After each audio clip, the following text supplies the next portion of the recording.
Okay, so let's look at, for example, okay, so this was the derivation. Let's study several various systems using canonical ensemble. Start with a collection of harmonic oscillators. System of harmonic oscillators.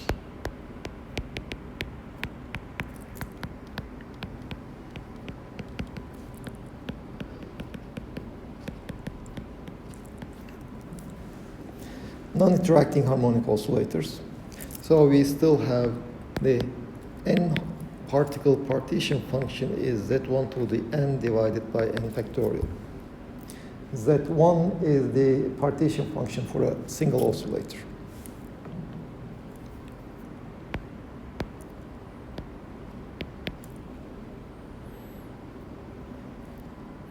And if you treat this system classically, we have the, well, let's look at one-dimensional harmonic oscillators.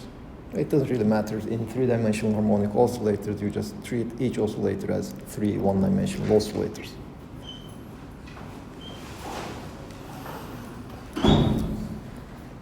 dp dq divided by h. Basically, I'm summing over all possible microstates, integrating over all points in phase space, and H is the area of each microstate of e to power minus beta p squared over 2m plus 1 over 2m omega squared q squared.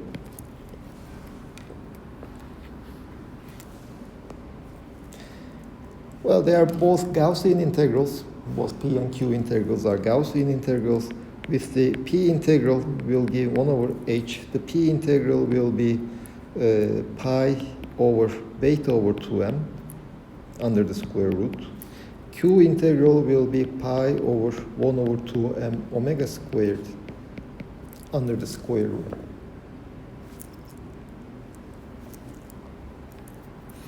And this will be 1 over h 2m kt pi multiply with pi 2 pi over m divide by omega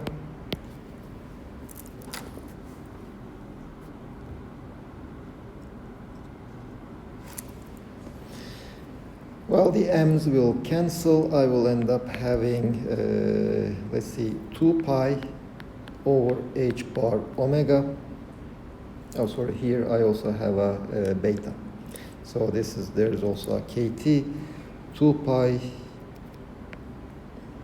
over h omega kt, or kt over h bar omega. This is my z in the classical limit.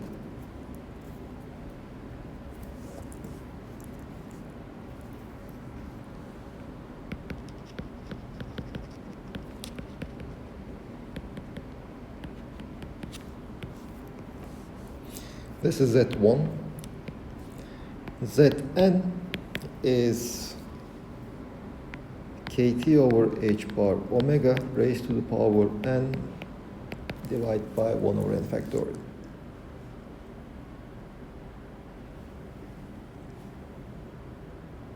I can write down the free energy. Remember, minus beta times the free energy of my system is logarithm of Zn, which is n times the logarithm of kt over h bar omega minus n logarithm of n plus n.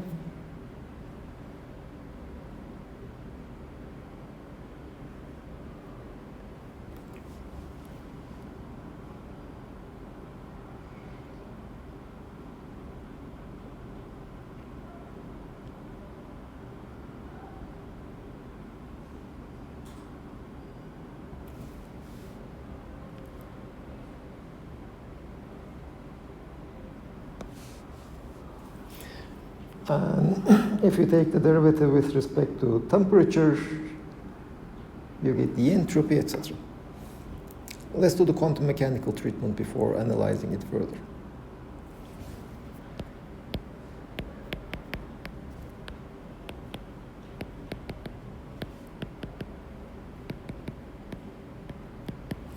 Now the energy of this harmonic oscillator will be h bar omega sum over Ni.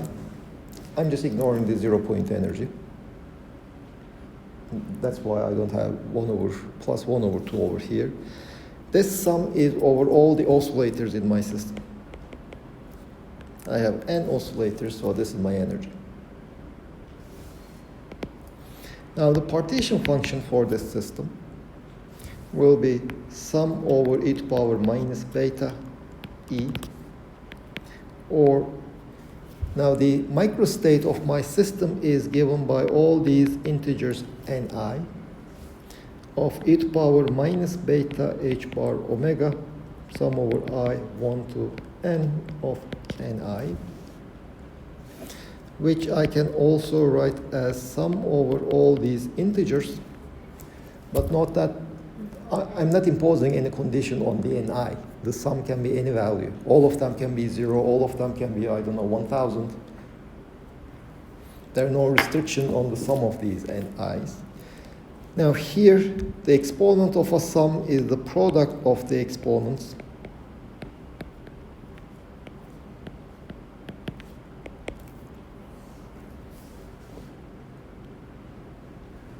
Well, this will be just the product over of all these sums.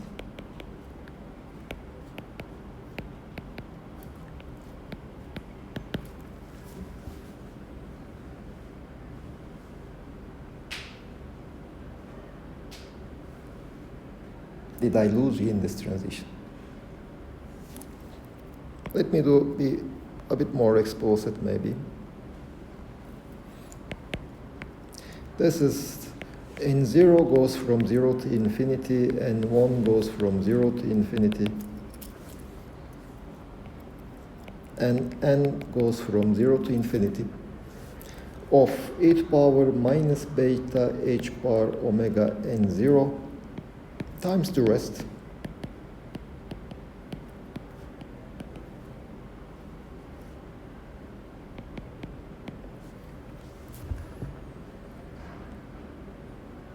I'm just separating out the zeroth oscillator, whatever that is, and the rest is over here.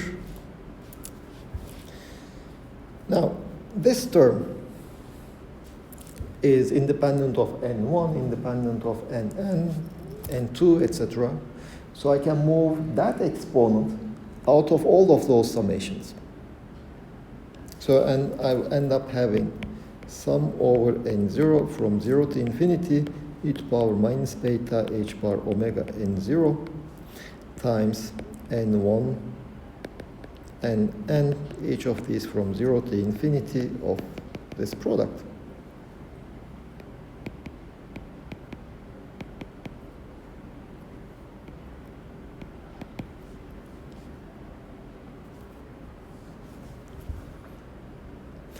But now, this product over here is independent of n0. n0 doesn't appear anywhere in that product.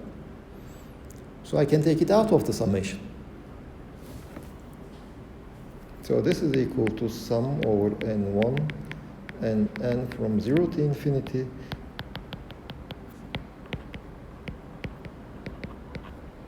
to the power ni of n0 is equal to 0 from 0 to infinity e to power minus beta h bar omega n0. My problem with this is like about we never had anything that's like omega I. Well, you see, because the problem we are looking at is I'm looking at n identical oscillators. All of them have the same frequency. And I made one mistake. There's no 1 over n factorial.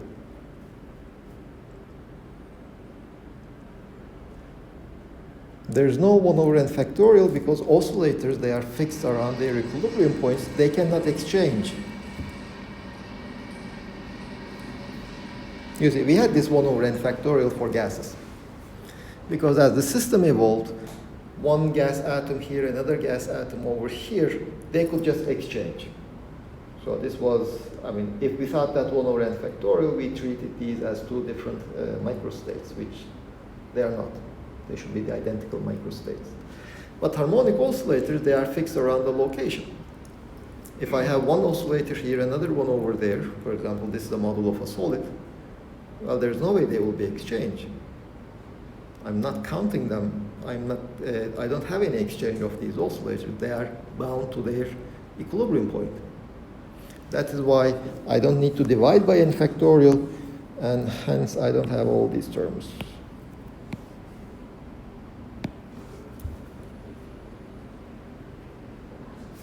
The other ones, is that indistinguishable?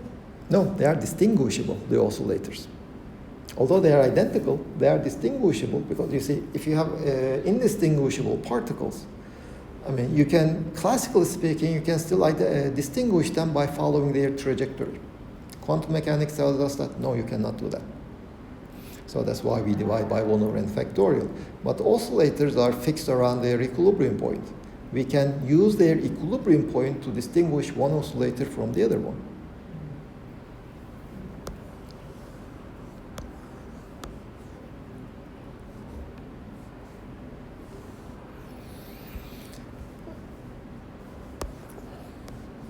So any questions here? Hocam, you said also asked hocam, I would like to ask the same question. I don't understand. For the angular frequency, we also sub I, and sub I. Right? Where? In the bottom part, in the time equation. Oh, sorry. There's no I here. They are identical, they all have the same frequency.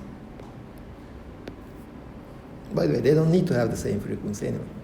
The derivation will still be general even if they don't have the same frequency.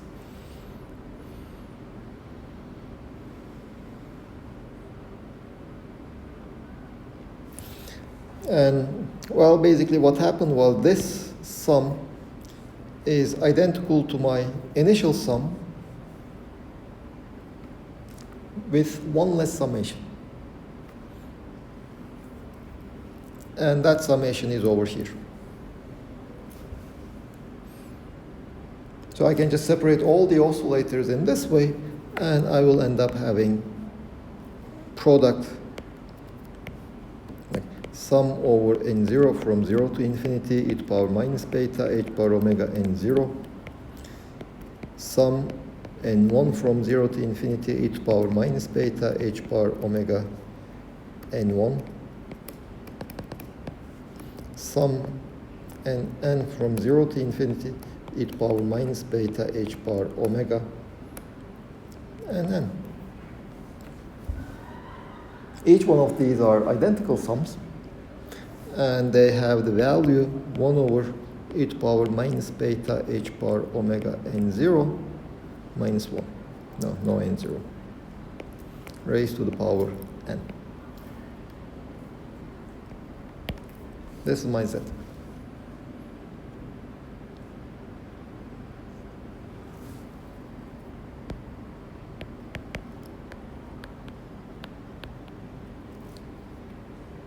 No, sorry, 1 minus this term.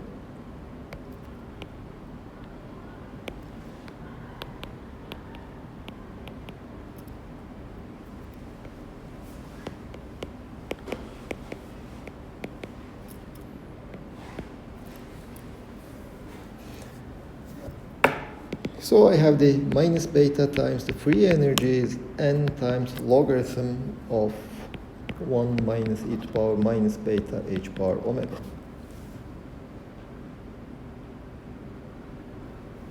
Versus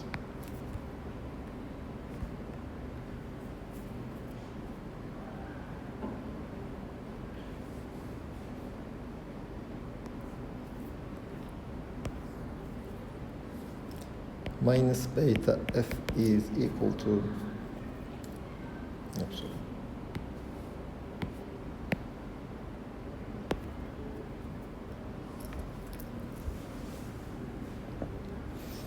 Well, one is the classical treatment, the other is the quantum mechanical treatment, so it's not a big surprise that they are different. Now let's look at several limits for large temperature.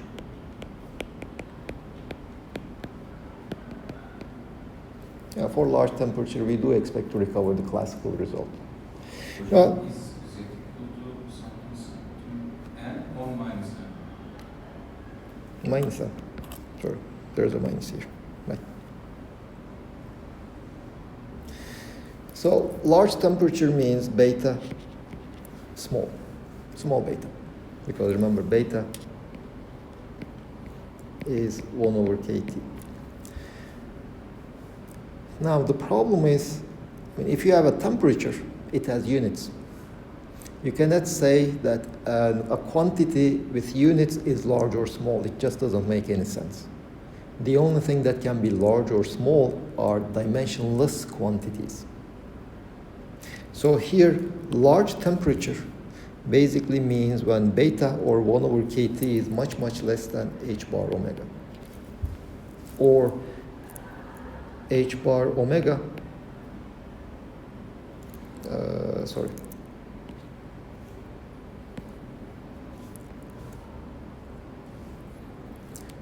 much less than 1 over h bar omega.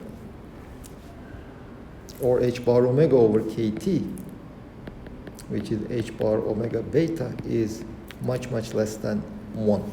This is what we mean by large temperature. So depending on omega, 1000 Kelvin might be small, but 0.1 Kelvin might be large for a different system. So it depends on what is your energy unit. You see, kT is like our thermal energy. So we have all these oscillators moving around, oscillating with thermal energy. So if kT is much larger than h bar omega, that means their thermal energy is much higher than their energy spacing. So they will be excited to a very large excitation level.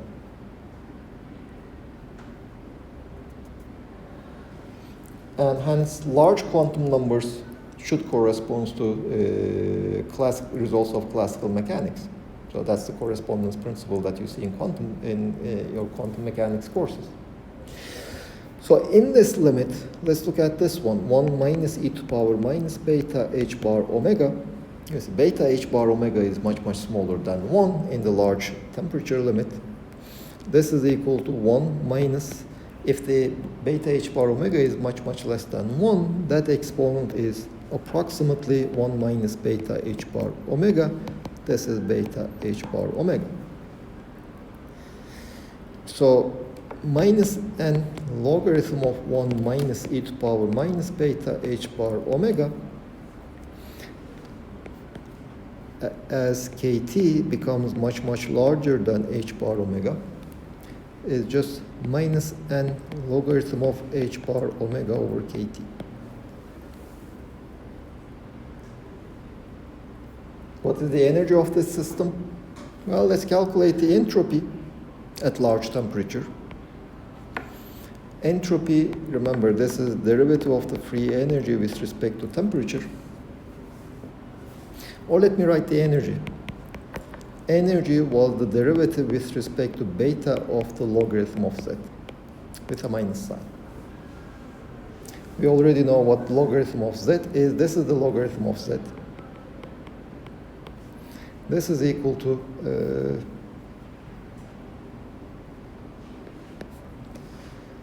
derivative with respect to beta of n times logarithm of beta.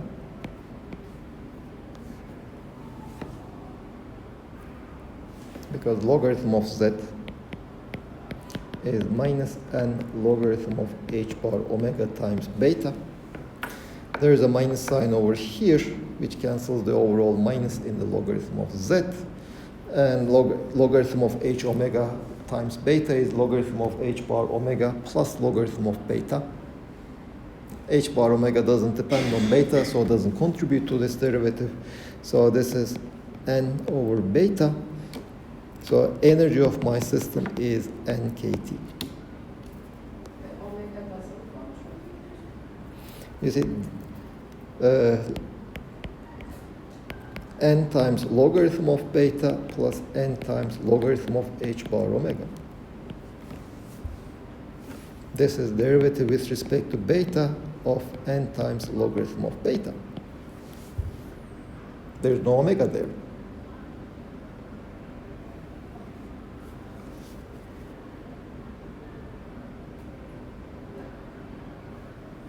Another has component of N H bar omega. Correct?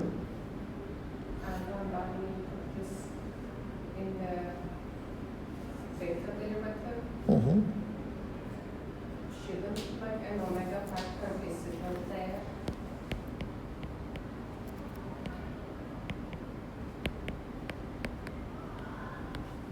If you like, this is 1 over h bar omega beta, derivative with respect to beta of h bar omega beta. If you use the chain rule. So, I mean, that h bar omega just shifts the logarithm up or down. It doesn't change its derivatives. And also keep in mind that, you see, although we didn't drive it explicitly, in the classical case, I inserted this h, as if it was proven also for the harmonic oscillator, and I obtained the free energy. This is my free energy expression. And then what I did was I calculated the same quantity using quantum mechanical concepts, and this is what I found. Sorry, this is h bar omega over kT.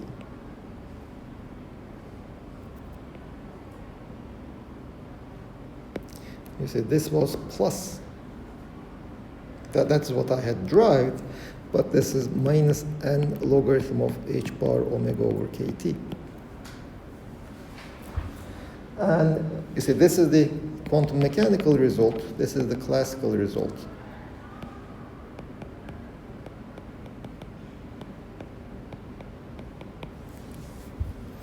And they match in the classical limit. They match exactly.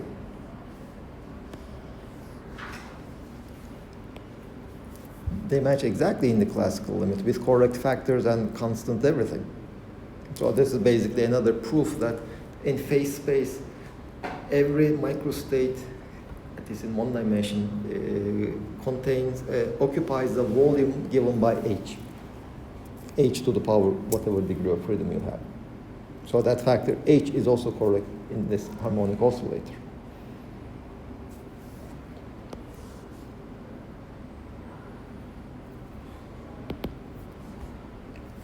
And let me also write this as 2n times 1 over 2 kT.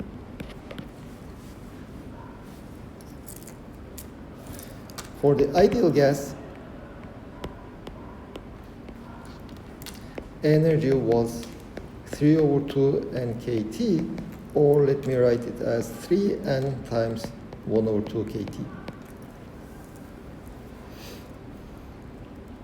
And remember, for this system, the Hamiltonian of my system was pi squared over 2m, where this sum contains 3n terms.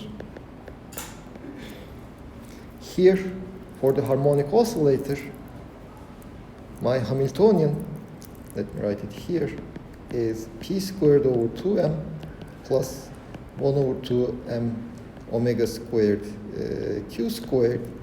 I have n terms here and another n terms here. In total, I have 2n terms, which are squares of either moment or coordinates. And here I have 2n. In the ideal gas, I have 3n terms. This ideal gas is in 3 dimensions, that's why I have 3 terms for each momentum squared. And here in the energy expression, I have 3n times kT over 2. This we will study in more detail. These are just 2 examples of what we will call the equipartition theorem. In this course, we didn't derive actually this equation, but it's for the monatomic hydro gases, right? Yes, yes. It's for the monatomic gas. This is the Hamiltonian. I don't have any other terms. If it's not monatomic, we will see that there will be additional contributions here.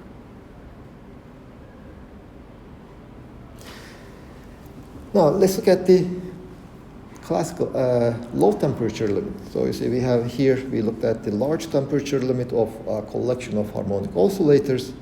Let's look at the low temperature limit.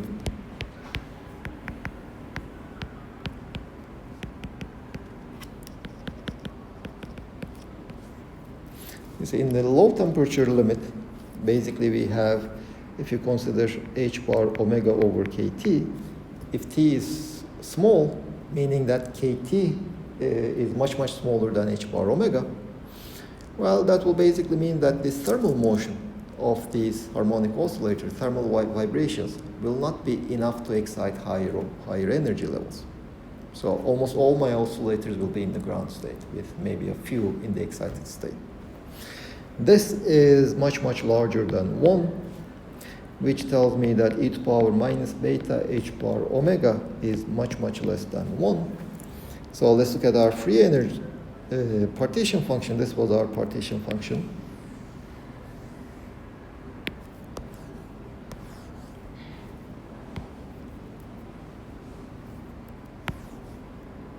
This is my partition function.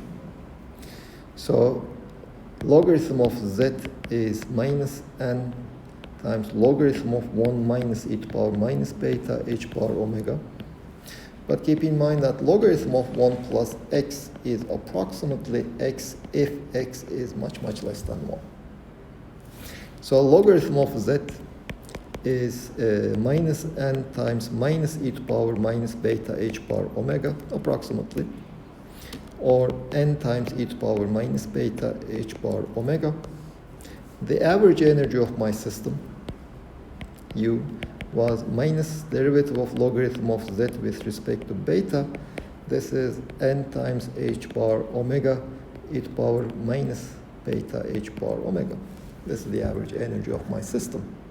Or energy per oscillator will be h bar omega e to power minus beta h bar omega. So the energy of my system is, remember, the ground state energy, I took it to be 0. I shifted my energy levels to 0.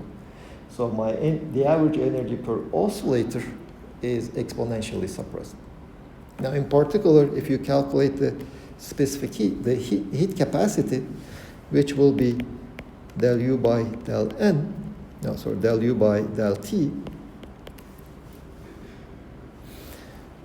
this will be, if I just use this expression, N h bar omega, the exponent, times the derivative of the exponent, which will be h bar omega over kt squared. So the specific heat is nk times h bar omega over kt squared e to power minus beta h bar omega.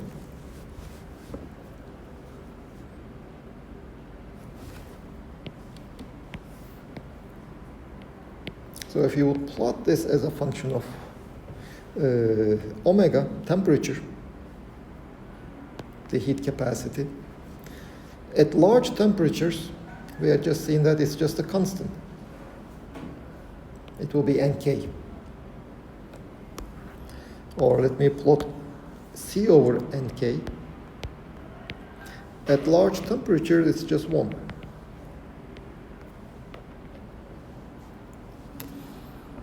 At low temperatures, as omega goes to 0, it goes to 0 exponentially.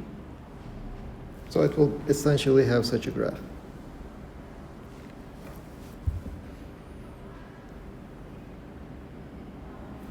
And this transition happens around t is equal to h bar omega.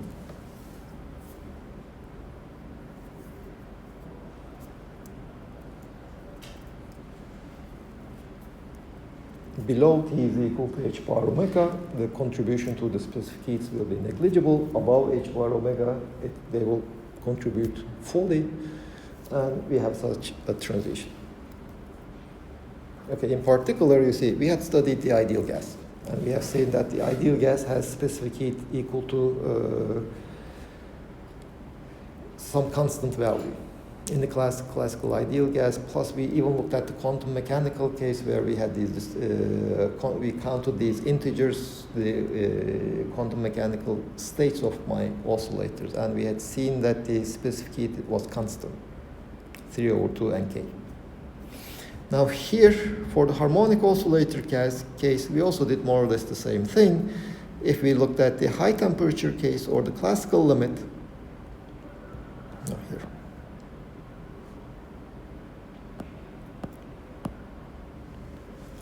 The classical limit or the high temperature case, the heat capacity is just constant, Nk equal to Nk, which seem to violate the third law of thermodynamics, because third law of thermodynamics states that at T equal to 0, the specific heats should go to 0 for all systems.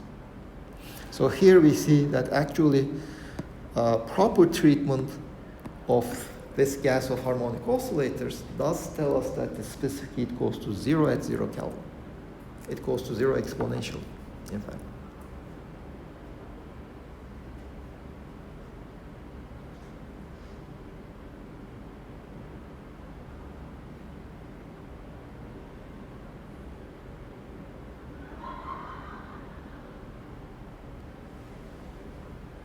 Any questions?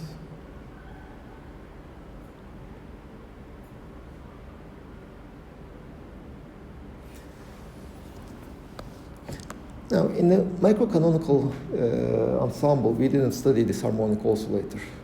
Let's also do that in our remaining time.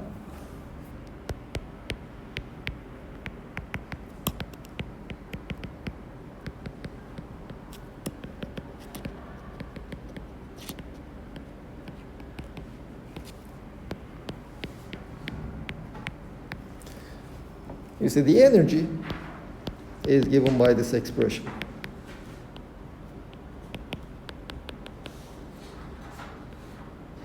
Let's say 1 to n. I have n oscillators. So let me just define this number.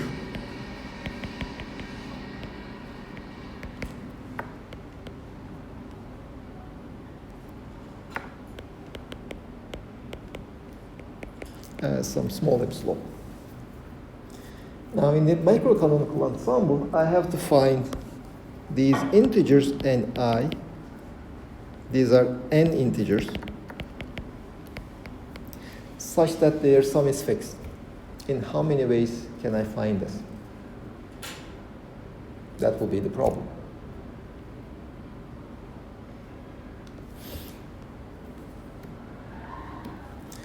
Now I can imagine this problem in a different way. Let's say I have epsilon.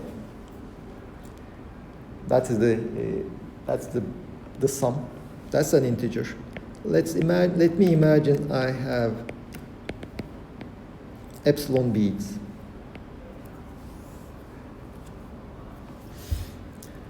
I need to group these beads into n integers, n groups. If I just separate them into groups, into n groups, some of these groups might contain 0 beads. Well, basically, each such separation will give me one possibility of finding these ni integers such that their sum is the given number.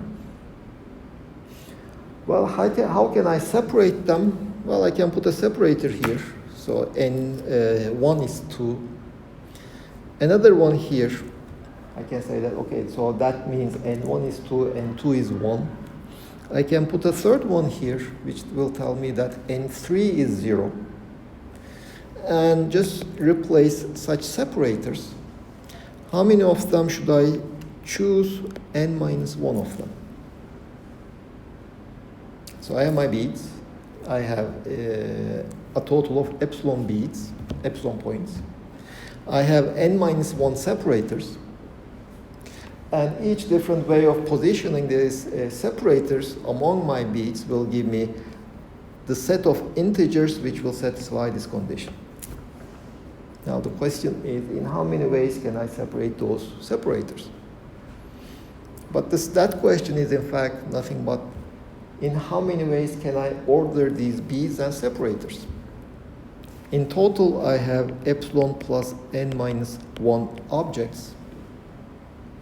I can order them in this many ways, but just reordering the beads doesn't give me any new partitioning, or no, reordering the separators, neither reordering the beads give me a partitioning. So this is my omega of E, the number of microstates having the energy E. And I remind you, epsilon is E over h bar omega. Now I can write down the entropy. That is logarithm of omega, which will be logarithm of epsilon plus n minus 1 factorial minus logarithm of n minus 1 factorial minus logarithm of epsilon factorial.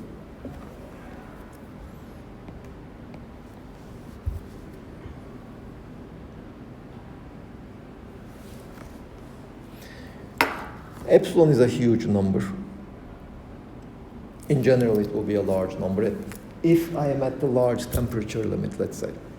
If I'm at the large temperature limit, the energy will be high, so epsilon will be a huge number. Okay, that would be more precise. And n will be a large number.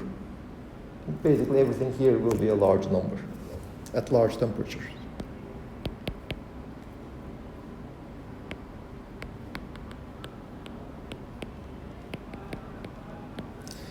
At large temperature, S over Kb will be epsilon plus n minus 1 logarithm of epsilon plus n minus 1 minus epsilon plus n minus 1. This is the Stirling approximation for the first term.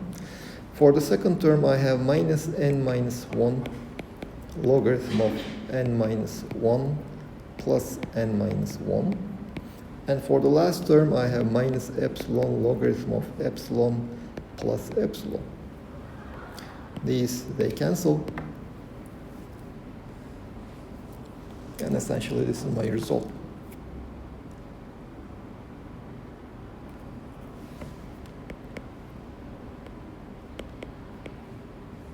Well, I can ignore this 1 minus 1 compared to n. N is huge. So this is epsilon times logarithm of 1 plus n over epsilon. And then I have plus n. I can also ignore this minus 1. Also this minus 1. Plus n times logarithm of epsilon over n plus 1.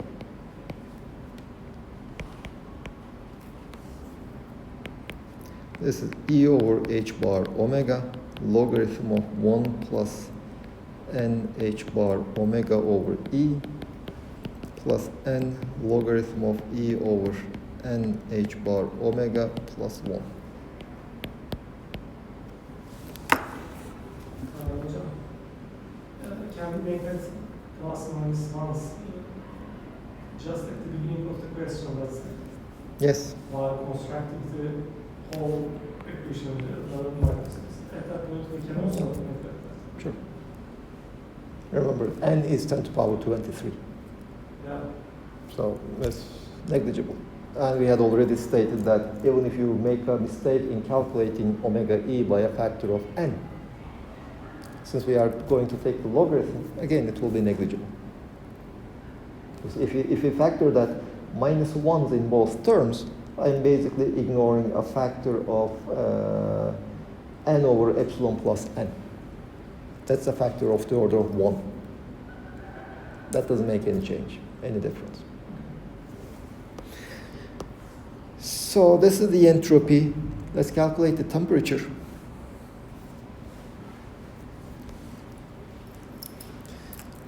Temperature, remember, 1 over the temperature is derivative of entropy with respect to energy.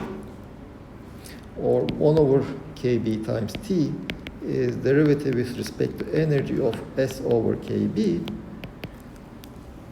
So this is equal to 1 over h bar omega times logarithm of 1 plus n h bar, sorry, this is not epsilon, omega, n h bar omega over E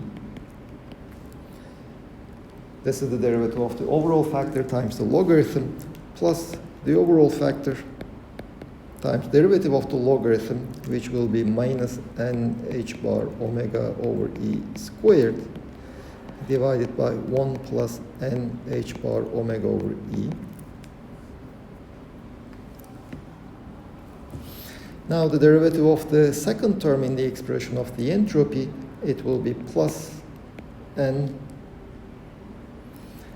times 1 over n h bar omega divided by e over n h bar omega plus 1.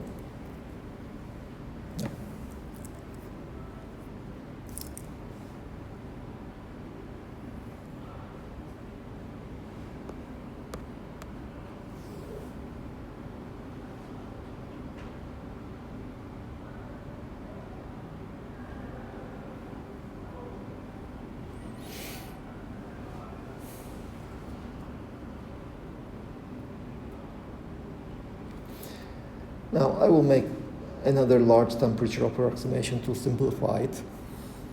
Yes, I'm looking at very large temperatures, so E will be large. Each oscillator is in a very high excited state. So E over N is the energy per oscillator.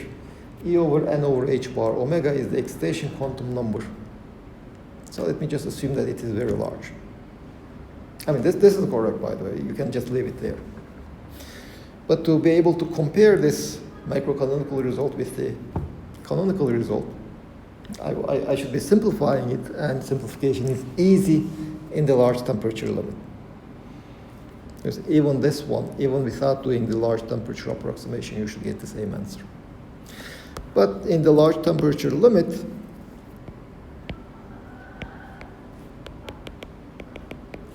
of course, for the time being, we don't have the temperature, but eventually it will correspond to large temperature limit. What I am assuming is E over N H bar omega is much, much larger than 1. So 1 over kBT is equal to, now this factor over here is small. So that will be, that the logarithm is approximately 1 over h bar omega n h bar omega over e. If I look at the second term, you see that is 1 over e squared. That is negligible. You see, if I, okay, that is e squared. This is e. That is one simplification. So this e squared cancels this e squared. Now the result is a number 1 over e. Let me also keep that. This is plus, no, minus. H bar omegas cancel. N over e, well, n over e. These two terms basically cancel each other.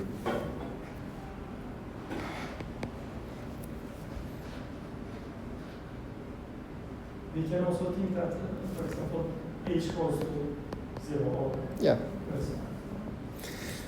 So the first term and the second term, they cancel each other. The third term is also n over e. Because you say e over n h omega, this factor over here is much, much larger than 1, so I can ignore the 1 next to it. If I ignore the 1 next to it, 1 over n h bar omegas cancel in the numerator and denominator, and I am left with n over e. This h bar omegas cancel, so the first term and the second term, they cancel. E over n is kBT, which gives me E is equal to nKT.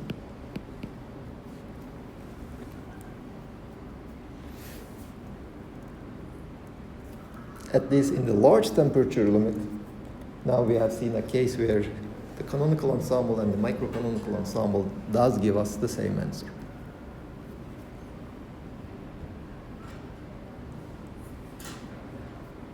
Also for the ideal gas, we know that they give the same answer for the classical ideal gas.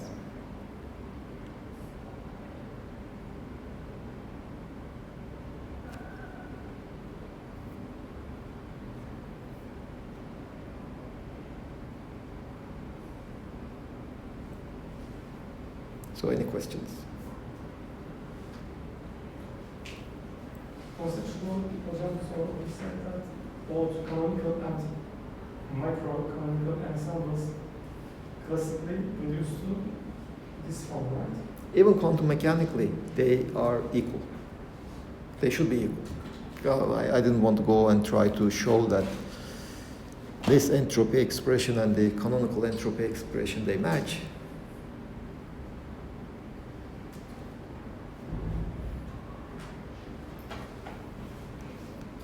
But since the fluctuation in energy is negligible in the canonical ensemble, well, if we neglected the fluctuation, we recover the microcanonical ensemble.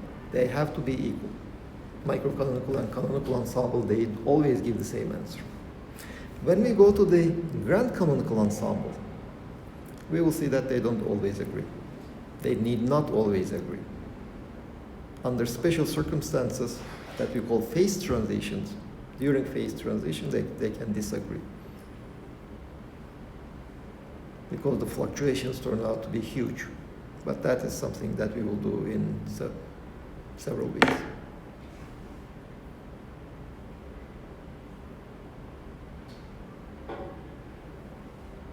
Any questions? Well, in the next few weeks, we will be basically applying this canonical ensemble to various systems.